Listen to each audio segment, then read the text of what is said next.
Lying in Plain Sight podcast. TI community is the importance of connecting with others. Online forums, support groups, they give people a place to share what they're going through, to realize they're not alone. There's power in numbers, right? Yeah. Especially when you feel like everyone's against you. Exactly. And besides the online stuff, finding people in real life, like a therapist, friends, family, people who can just listen and be there, that's huge. It helps rebuild that sense of trust that's been totally shattered. That's got to be tough, though, right? If you really believe you're being targeted, even by random people, how do you learn to trust anyone again? It's not easy. And that's why it's so important to be sensitive and understanding when we talk about this stuff, when we talk to people who believe they're TIs. Even if we don't get it, even if we don't agree, that fear they feel, it's real to them. You mentioned legal options being limited, but have any TIs tried going to court? Yeah, some have tried suing government agencies and stuff, but it rarely goes anywhere. It's just too hard to prove these tactics in court.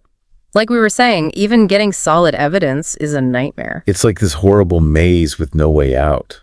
You know, something that's been bugging me this whole time. Yeah. What about the ethics of it all? How can anyone, even some rogue government group, think it's okay to do this to people? It's like something out of a dystopian movie where they don't care about your rights at all. And that's the heart of it, right? If any of this gang stalking stuff is true, we're talking about a total betrayal of trust between a government and its citizens. It makes you question everything about accountability, about transparency, about what it means to live in a free society. It's heavy stuff, no doubt. Yeah. So where do we even go from here? What have we learned? This whole deep dive, I think it shows how important it is to think critically, especially in the digital age.